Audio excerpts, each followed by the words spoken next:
Now, I'm no film critic. I'm not a film school intellectual that hates The Godfather Part 2 for the same three reasons my professor happens to hate it, but I love and appreciate so many films and what they give me. I just want to talk about it.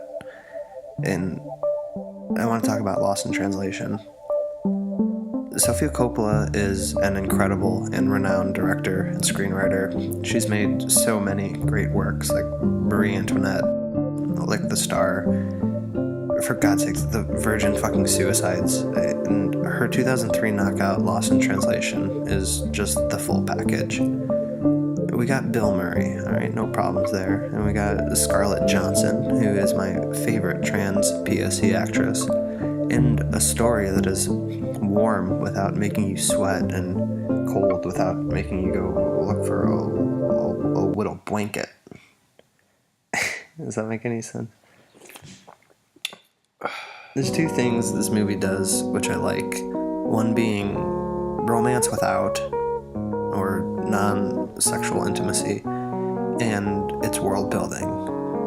Kind of a wide open, closed dome atmosphere. Let's start with romance without. Something this film does very well is building a relationship between two that reads like romance but sits in a shallow pool of shared platonic needs. I mean, they need each other's company. Sure, they may be crushing on each other a little bit, but the bond being built in such a serendipitous way, only to progress so seemingly romantically and to not give what the audience would expect from any other movie on the marquee that year,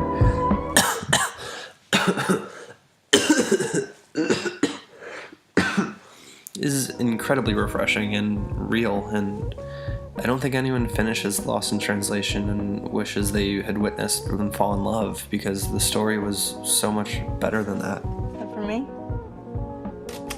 Yeah, it can be for you.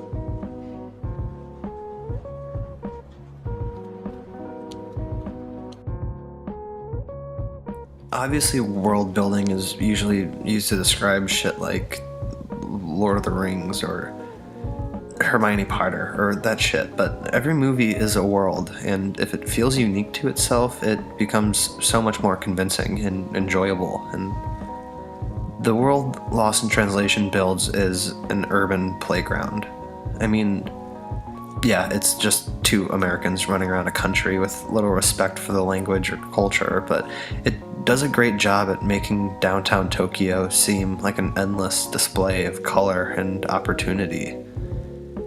It does this while also simultaneously shoving the characters in small spaces and limiting the scope of the world around them. I guess I'd call it open space, closed dome. The setting is very blatantly vast and seemingly available, but the subjects aren't there for it, and neither is the viewer. A wet and glistening portrait of a melodramatic Tokyo as a background world just really rubs me three different ways, and I love it all. I don't know, this movie is great. It makes me feel happy. I can watch it with my mom and she won't fall asleep halfway through it. Unlike Ex Machina. Sorry, Alex Garland.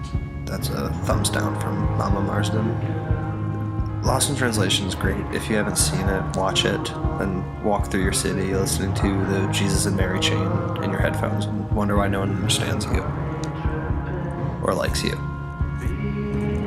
Anyways, clearly this wasn't a video essay of any degree. I don't know what I'm talking about, but I do like movies. Good night.